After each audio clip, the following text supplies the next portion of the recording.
Hello friends, welcome back to my channel. I am doctor Riddhi Pandey. कैसे हैं आप? आशा करती हूँ आप सभी ठीक होंगे। आज मैं जो टॉपिक ले रही हूँ वो स्पेशली मेरी फीमेल्स के लिए है। सारी फीमेल्स, जो ऐसी फीमेल्स जो बहुत शर्माती हैं, ऐसी दिक्कतों से बोल नहीं पाती है, फैमिली में किसी को नहीं बोल पाती हैं, परेशान रहती है, बहुत शर्माती हैं, वो टॉपिक है ल्यूकोरिया।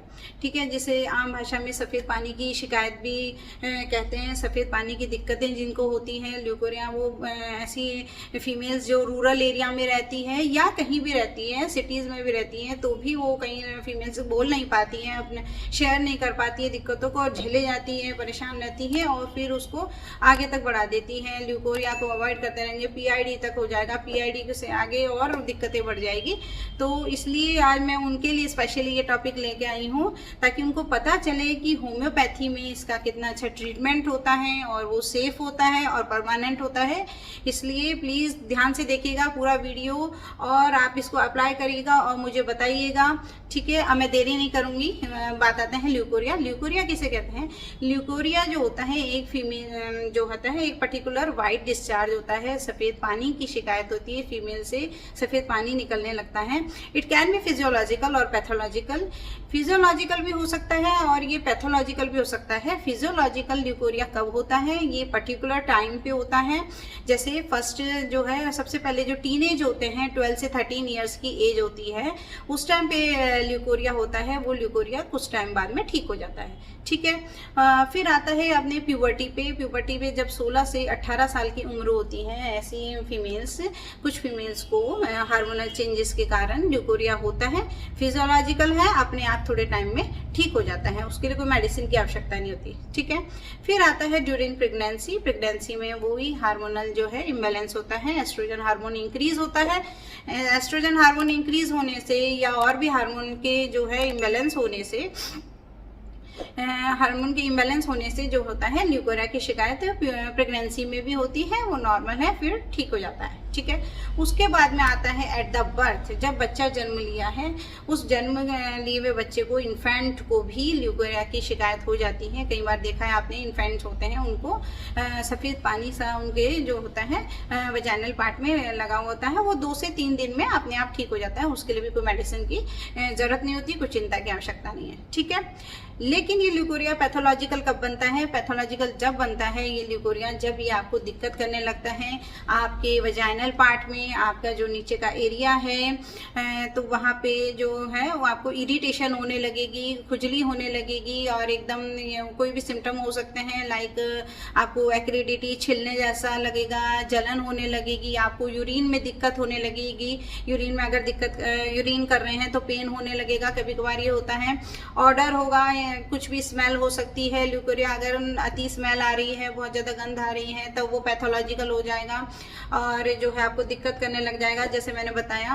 और जो होती फीमेल्स होती हैं, क्वेश्चन के वक्त, मतलब ये है कि अगर पार्टनर से रिलेशन बना रही हैं, उस वक्त भी कुछ को इस केसेस में पेन होने लगता है, तो ये भी दिक्कतें यहाँ पे आती हैं। इस केसेस में भी ल्यूकोरिया जो होता है पैथोलॉजिकल हो गया है। ठीक है, तो जब ये ल्यूकोरिया जो होता है कलर, स्पेशल कलर छोड़ रहा है, बहुत ज़्यादा ऑर्डर दे रहा है और बहुत लंबे टाइम से अगर आप इसको सफ़र कर रहे हैं और ये ठीक नहीं हो रहा है, इट मीन्स अब ये चेंज हो गया है पैथोलॉजिकल में। ठीक है, तो पैथोलॉजिकल जब ये ल्यूकोरिया हो जाता है तो ये आपको इसके लिए मेडिसिन की ज़रूरत है। अब मैं बताऊं ये क्यों होता है। कुछ माइक्रो ऑर्गेनिज्म होते हैं, प्रोटोजोन माइक्रो ऑर्गेनिज्म हो सकता है, बैक्टीरियल फंगल इन्फेक्शन हो सकता है। आपको मेनली जो होता है फंगल में कैंडिडा स्पेशली मोस्ट कॉमन होता है कि कैंडिडा एल्बिगेंस जो होता है उसकी वजह से ये हो जाता है। ठीक है, अब ये हो क्यों जाता है? बैक्टीरियल इन्फेक्शन आपको क्यों हो गया है? बैक्टीरियल इन्फेक्शन क्यों हो गया? अगर आप पूरा हाइजीन रखेंगे, अगर आप अच्छा हाइजीन नहीं रखेंगे तो आपको इन्फेक्शन जल्दी से जल्दी होगा, वो किसी भी से रिलेटेड हो सकता है। और सबसे पहले मैं आपको हर बीमारी में बताती हूँ, सारी बीमारी जो भी क्रॉनिक है, कोई भी बीमारी है, सबसे पहले मेंटल कॉज होता है। अगर आप पूरा हाइजीन रखेंगे, आपका ध्यान कहाँ है, आप पहले अपने आप पे कॉन्शियस होइए। सबसे पहले किसी भी बीमारी की जड़ आपके माइंड से होती है। ठीक है, तो आपको पहले अपने पर ध्यान देना पड़ेगा। ध्यान देंगे तब आपको हाइजीनिक कंडीशन पे भी ध्यान देंगे। ये होम्योपैथी का कंसेप्ट है, और होम्योपैथी का कंसेप्ट ये नेचर का कंसेप्ट बेटा, आप सबसे पहले अपने पे ध्यान दीजिए, फिर उसके बाद में आप ध्यान देंगे तो अपने आप कोई भी डिजीज आपको अटैक नहीं करेगी, ठीक है। डायरेक्ट होम्योपैथिक मेडिसिन कौन कौन सी है इसके लिए, तो स्टार्ट करती हूँ मैं। फर्स्ट है आपको बोरेक्स 30 आप ले सकते हैं। बोरेक्स 30 में क्या होता है, अगर आपका ल्यूकोरिया जो है एकदम एग की सफ़ेदी जैसा हो रहा है, वाइट हो रहा है और आपको बहुत ज़्यादा दर्द हो रहा है ल्यूकोरिया के वक्त, एग की सफ़ेदी जैसा थिक है, वाइट है, तो आप बोरेक्स 30 लेंगे। बोरेक्स 30 की आप दिन में 3 बार लेंगे, 2 ड्रॉप इज सफिशिएंट। दिन में 3 बार 2 बूंद लेंगे आप बोरेक्स 30 की, ओके। नंबर सेकंड है एलुमिना 30।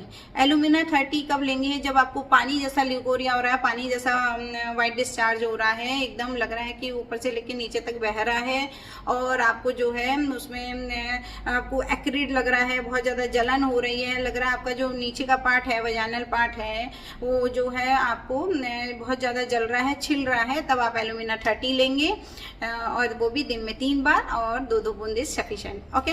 नंबर 3 पे आता है एस्कुलस हिप। अगर आपका ल्यूकोरिया जो है वो येलोइश हो रहा है, हल्का पीलापन है, थिक है, गाढ़ा है, बहुत ज़्यादा हो रहा है और ऐसा ल्यूकोरिया है कि आपका स्पाइन जो होता है, पीछे का स्पाइन और जो हिप बोन है वो बहुत ज़्यादा टूट रही है, दर्द हो रहा है, तो आप एस्कुलस हिप लेंगे 30, वही आपको लेना है दिन में 3 बार, 2 बूंद इज सफिशिएंट, ओके। नंबर 4 पे आता है ये अपना थैलेस्पी बर्सा पेस्टोरिस। थैलेस्पी बर्सा पेस्टोरिस का मदर टिंचर आपको लेना है। कब लेना है, जब आपका ल्यूकोरिया जो है थोड़ा सा आपको लगेगा कि ब्लूइश सा हो रहा है, ब्लडी सा हो रहा है, ब्लडी नॉट ब्लूइश, अगर आपको लग रहा है कि ब्लडी सा ल्यूकोरिया हो रहा है, मीन्स रेड कलर सा हो रहा है और बहुत ज़्यादा हो रहा है, थिक हो रहा है, बहुत ज़्यादा ऑफेंसिव स्मेल आ रही है, बदबूदार हो रहा है, आपको दर्द हो रहा है बहुत ज़्यादा, तो वहाँ पे आप थैलेस्पी बर्सा पेस्टोरिस का मदर टिंचर लेंगे। कितना लेंगे, 10 बूंद लेना है, आधा चौथाई कप पानी में लेना है, ठीक है, तो चौथाई कप पानी में सफिशिएंट होगा। 10 बूंद दिन में 3 बार लेना है, ठीक है। समझ में आ गया ये बात। ये चारों मेडिसिन आप अपने सिम्टम्स के बेसिस पे आप ले सकते हैं, ठीक है। अब मैं पर्टिकुलर अलग अलग केसेस में बताऊंगी। कभी कभार बच्चों में भी ल्यूकोरिया देखा गया है, बच्चों में ल्यूकोरिया हो जाता है तो आप कैसे करेंगे, अगर ऐसी फीमेल्स, ऐसी बच्चियाँ जिनको ल्यूकोरिया की दिक्कत हो रही है, वहाँ पे सफ़ेदी जैसा उनको पानी हो रहा है, एग की सफ़ेदी जैसा पानी हो रहा है, तो आप वहाँ पे कैलकेरिया फॉस 30 देंगे, दिन में 3 बार देंगे, 2 बूंद is sufficient, okay. Number second में आता है कार्बोलिक एसिड। कार्बोलिक एसिड कब देंगे आपको, अगर ल्यूकोरिया हो रहा है बच्चों में और बहुत ज़्यादा बदबू आ रही है तो आप कार्बोलिक एसिड देंगे। ऑफेंसिव स्मेल बहुत ज़्यादा हो, ध्यान रखिएगा ऐसे ल्यूकोरिया में, ऐसे बच्चों के केसेस में जहाँ पे बहुत ज़्यादा स्मेल है, तो वहाँ पे आप कार्बोलिक एसिड 30 देंगे, दिन में 3 बार, 2 बूंद is sufficient, 2 drop is sufficient. Number 3 है आपको सराका इंडिका का मदर टिंचर। सराका इंडिका का मदर टिंचर आपको कब देना है, ऐसी बच्चियां आपने देखा होगा, कुछ जो पेरेंट्स होते हैं वो बोलते हैं कि भैया हम तो बहुत खिलाते हैं, ये पता नहीं इसका न्यूट्रिशन कहाँ जाता है, ये वीक रहती है, बहुत ज़्यादा कमज़ोर रहती है और इसको दर्द रहता है, वीकनेस, एकदम इमेशिएशन लगता है उसको, आपको देख के लगेगा कि कहाँ न्यूट्रिशन जा रहा है और ल्यूकोरिया उसको अगर हो रहा है तो आप ऐसे केस में सराका इंडिका का मदर टिंचर देंगे, 10 ड्रॉप्स, दिन में 3 बार सफिशिएंट, ओके। फिर आता है, ये तो हो गया बच्चों के केस में हो गया calcarea phos, second carbolic acid and third saraca indica का मदर टिंचर, ओके, जिसे जोनेशिया अशोका भी कहते हैं। नंबर सेकंड है ऐसी फीमेल जो कि मदर हैं, दूध पिला रही हैं बच्चों को, 1 साल से ज़्यादा हो गया है, तो आप ऐसी फीमेल्स और ल्यूकोरिया से सफ़र कर रही हैं तो वो एसिड फॉस लेगी, फॉस्फोरिक एसिड लेगी। वो फॉस्फोरिक एसिड की कौन सी पोटेंसी, नंबर 30, ठीक है, एसिड फॉस 30 लेंगी, दिन में 3 बार, 2 ड्रॉप इज सफिशिएंट, ओके। फिर नंबर 3 पे आता है ये अपना, अगर मीनोपॉज की कंडीशन चल रही है, मीनोपॉज की स्टेज चल रही है, ऐसी फीमेल जिनको मेंसेस बंद हो गया है, 50 से 50 अराउंड एज हो रही है उनकी और उनको ल्यूकोरिया से दिक्कत हो रही है, ल्यूकोरिया किसी भी टाइप का अगर ऑर्डर हो रहा है, बदबूदार हो रहा है, उनको दिक्कत कर रहा है, कॉज कर रहा है, पेन कर रहा है, जो भी पैथोलॉजिकल इट मीन्स, तो वहाँ पे वो लेंगी एम्ब्राग्रीजिया 30 लेंगी, मीनोपॉजल के कंडीशन में बहुत अच्छा है, दिन में 3 बार, 2 ड्रॉप इज सफिशिएंट, ठीक है। तो आप ये करिए गाइस, फीमेल्स प्लीज़ ठीक है फ्रेंड्स, सबको मैं बोल रही हूँ ऐसे पार्टनर जो अगर आप ऐसे देख रहे हैं, ऐसे मेल देख रहे हैं, तो आप अपनी फीमेल्स को ये किसी भी कोई भी अगर आपके चारों ओर कोई भी अगर फीमेल है वो सफ़र कर रही है, बोल नहीं पा रही हैं, आप उनको बता सकते हैं। ठीक है, और होम्योपैथी में बहुत अच्छा मेडिसिन है। आप मैं ये मेरा उद्देश्य क्या रहता है कि अगर मैं आपको मेडिसिन क्यों बताती हूँ कि आपको नॉलेज भी मिले कि होम्योपैथी में ऐसा ऐसा ट्रीटमेंट है। आप रूरल एरिया में क्या होता है, ल्यूकोरिया से इतना फीमेल्स को डरा दिया जाता है, भैया ये तो क्या हो रहा है, क्या दिक्कत हो रही है, इनको लगता है इनका तो गर्भाशय खराब हो गया है, यूट्रस खराब हो गया है। लिटरली ऐसा होता है, फीमेल्स आती है मुझ पे, ऐसी मेरे पास ऐसी फीमेल भी आती है जिन्होंने ल्यूकोरिया के कारण ही यूट्रस निकलवा दिया, हिस्टेरेक्टोमी करा दी और उनको सर्जरी करवा दी है। कई डॉक्टर्स ने कह दिया कि भैया सर्जरी करानी पड़ेगी। इतने से केस के लिए आप सोच सकते हैं कितनी बड़ी बात है। सर्जरी करा लेती है तो वहीं पे तो एंड होता नहीं है, ल्यूकोरिया तो ठीक हुआ क्या नहीं हुआ, उसके अलावा यूट्रस ही निकल गया। अब यूट्रस निकलने के बाद वो सोचते हैं यहीं पे काम खत्म हो गया। अब वो जो हार्मोनल इम्बैलेंस होता है, यूट्रस और पिट्यूटरी जो मैनेज करते थे सारा फीमेल में हार्मोन, वो सब इम्बैलेंस हो जाता है। तो फिर उसके बाद में वो दूसरी दिक्कतें फीमेल सफ़र करती है, वो होता ही होता है। हिस्टेरेक्टोमी अगर किसी फीमेल ने कराई है उसको नए सिम्टम आएंगे ही आएंगे। आप किसी भी हिस्टेरेक्टोमी जिसका यूट्रस निकला है उनको आप उन ऐसी फीमेल्स को अगर आप पूछेंगे तो वो जरूर बताएंगी मुझे हाथ पैरों में दर्द रहता है, मुझे सर दर्द रहता है, मुझे वीकनेस रहती है। वो क्यों है? क्योंकि वो हार्मोन इम्बैलेंस हो गया है। पिट्यूटरी और जो मैनेज करती है, बैलेंस बना के रखती है, वो इम्बैलेंस हो गया है। अब उसके लिए आप ताउम्र मेडिसिन लेते रहिए। इसलिए सर्जरी हम ऑपरेशन को मना करते हैं। ऑपरेशन से हमारे पास होम्योपैथी में इतनी अच्छी मेडिसिन हैं कि वो आप ले सकते हैं। ठीक है, इसलिए मेरा उद्देश्य रहता है कि ये नॉलेज मिल सके। अदरवाइज मैं ज़्यादा फोकस करूँगी कि आप फिजिशियन से आप जाएं, होम्योपैथिक फिजिशियन के पास जाएं, रूबरू हों, उनके आमने सामने आपको और मेडिसिन आपकी सिम्टम बता सकें। क्योंकि क्या होता है कि होम्योपैथी जो होती है इंडिविजुअलाइजेशन पे, स्पेशलाइजेशन पे, इंडिविजुअलाइजेशन पे जो पिकुलराइजेशन पे फोकस होती है, और भी सिम्टम्स होते हैं, हमको मेंटल्स भी लेने होते हैं। तो आपके लिए और भी अच्छा एज अ होल, आपकी अगर और भी दिक्कतें हैं तो आपको पूरा ठीक हो सकते हैं।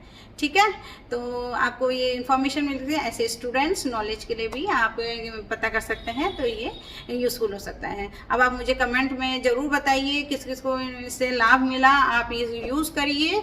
और अगर आपको दिक्कतें नहीं, आपको कुछ और भी ज़्यादा दिक्कत रहती है तो आप होम्योपैथिक फिजिशियन से आप कंसल्ट करिए। ओके, और फिर मैं बोलूँगी अगर आपने मेरा चैनल सब्सक्राइब नहीं किया तो जल्दी से पहले सब्सक्राइब करिए, शेयर करिए ज़्यादा से ज़्यादा, ताकि फीमेल्स को, पूरी जनता को, पूरी समाज में ये इन्फॉर्मेशन मिले। क्योंकि फीमेल जो होती है समाज की मूलभूत इकाई होती है। अगर आपके घर में औरत खुश है तो फिर सब खुश है। ठीक है, ओके, थैंक यू।